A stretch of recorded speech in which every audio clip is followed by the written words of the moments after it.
Alright, so we're just going to briefly discuss the classwork part of this and give you some hints, not necessarily full solutions, but how to solve these. So for the first ones, we're talking about our three trigonometric ratios, so exercise number 1.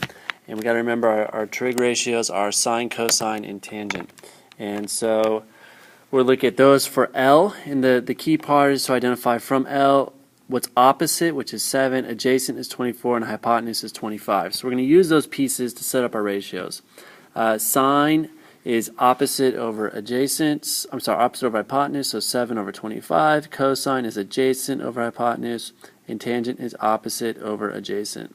Now for J, since opposite and adjacent are relative terms, meaning it depends on where you start, 24 is now opposite. So opposite over hypotenuse is sine becomes 24 over 25. Cosine becomes adjacent over hypotenuse, which is 7 over 25. And our tangent value is 24 over 7. So we just keep in mind of where we start is important for doing these.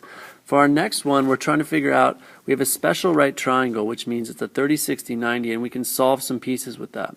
So I can look at sine of 30, cosine 30, and tangent of 30, and in general, these are my pieces where I have opposite, hypotenuse, but we can do more than this because it's a special right triangle, our 30, 60, 90. So if I remember, right, opposite 30 is 5, that gets doubled from my hypotenuse. For my other leg, that becomes 5 root 3. And so now I can fill those pieces in on my sine, cosine, and tangent. So sine becomes 1/2, cosine becomes root 3 over 2, and the hardest one is this one, 5 over root 3. So we can simplify this. The 5s cancel each other and becomes 1 over root 3. To rationalize the denominator, we multiply by root 3 over root 3, and we're left with root 3 over 3. That becomes our final answer for tangent of 30. Now, if we plug those into a calculator on the next part, we're going to see we get the same numbers. Now keep in mind, these are exact answers. Our calculator gives us approximate answers. Alright. So again, tangent of 30 in our calculator is 0.577 approximately. If I take root 3 over 3, that is 0.577, and that was what we got for our tangent of 30. Alright, so it's the same thing. Our calculator is doing the same thing that we're doing for a triangle. We can only figure out exact answers in this class if it's a 30, 60, 90, or a 45, 45, 90, or we know all of the 2 of the sides, so we can figure out the third. Alright, so this was our ratio, and it becomes the same. For our next one, if we want to solve for x, the question we have to ask ourselves is, I have this angle, x is opposite, 10 is adjacent, that is going to become my tangent ratio. So that's the hardest part, is figuring out which one to use. It's tangent of 27, which equals x over 10. Tangent of 27 is just some number that we use our calculator to figure out, and then we solve for x by multiplying by 10. And so that's our exact answer. A calculator gives us an approximation. Alright. For the next one, it's similar, except x is now opposite, 10 is now our hypotenuse. So opposite and hypotenuse are going to be sine. So we have those two pieces, which is sine. And so I set up sine of 27 degrees is x over 10. And again, it's a calculator problem from there. I put sine of 27 in the calculator and then solve for x. All right, and I get my exact answer and my approximate answer. All right, now I'm actually looking for an angle, which means I'm going to have to use an inverse trig function and my calculator. So I look at this and I say, all right, that's 13 is opposite, 5 is adjacent, which means that I'm going to use tangent. So I set these up. I have tangent, and I say tangent of something is 13 over 5, that angle. To get the angle, I use a tangent inverse. So we just trust that for this class for right now, that will give me my angle. Whatever that comes out to be will be my value for P. All right. If I'm looking at the next one, it's the same idea, except I have the opposite and then the hypotenuse. So opposite and hypotenuse is sine. Sine of P is 5 over 13, right? And so P is sine inverse of 5 over 13. And whatever that number becomes on our calculator, that's our final answer. Angle M, it's a little bit easier than you think. It's given to be 90 degrees. So we cannot define sine, cosine, and tangent when I have a 90-degree angle. And one way to think about it is it's ambiguous as to what's adjacent and what's opposite in terms of our legs. So it doesn't work. Our definition falls apart when we look at a right angle. All right. Now if we wanted to figure out a measure of angle A, we could just plug that in here. We don't have to use trigonometry again. We could define, we know P now, we could figure out A if we wanted to. So that would more often be the case if you're looking for angle A. Okay. This one I'm trying to draw a diagram, right? So I have my flagpole. I assume it's going to be 90 degrees. That's a 35-degree angle with this wire, and that wire is 20 feet long. So again, I have a right triangle. I'm trying to figure out that side H. And so the question I ask myself is, this is adjacent, this is the hypotenuse, so my trig ratio is going to be cosine. Cosine of 35 is H over 20, and I solve it from there using my calculator. Right? So that becomes my exact answer. The calculator gives me an approximate answer. All right. For the conceptual problems, I'm going to help set some of them up for you, but I'm not going to solve them all the way. We're talking about a rhombus that has diagonals of 2 and 5. So I sketch a rhombus, and that's a 2, and let's say that's a 5. Now we got to remember our properties of a rhombus. These are actually 90 degrees, and these get cut in half.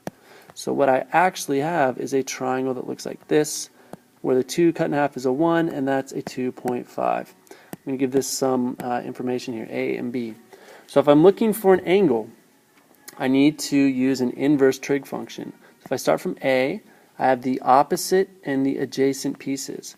So it becomes tangent of A is 2.5 over 1, and then A is tangent inverse of that value, 2.5 over 1. I get some number, all right? How that helps me is what I've really found, angle A is this right here.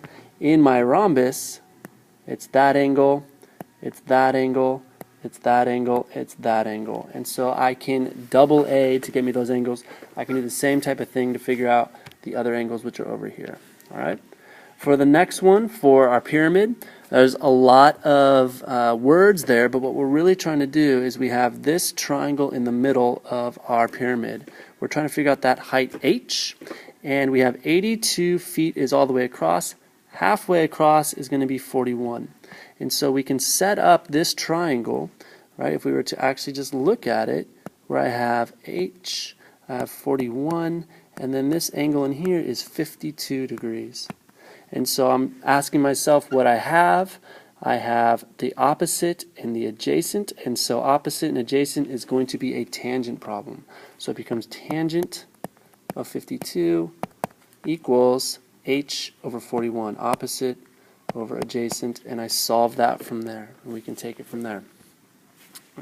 For my next pieces, I have the legs of a right triangle are 5 and 12. What is a tangent of the angle opposite the leg with length 12? So let's just draw a picture. I have 5 and 12. Right? What is tangent of the angle opposite the leg with length 12? Well, here, down here is the length 12. Opposite that is going to be over here. And so if I'm looking, let's just call it A. Right?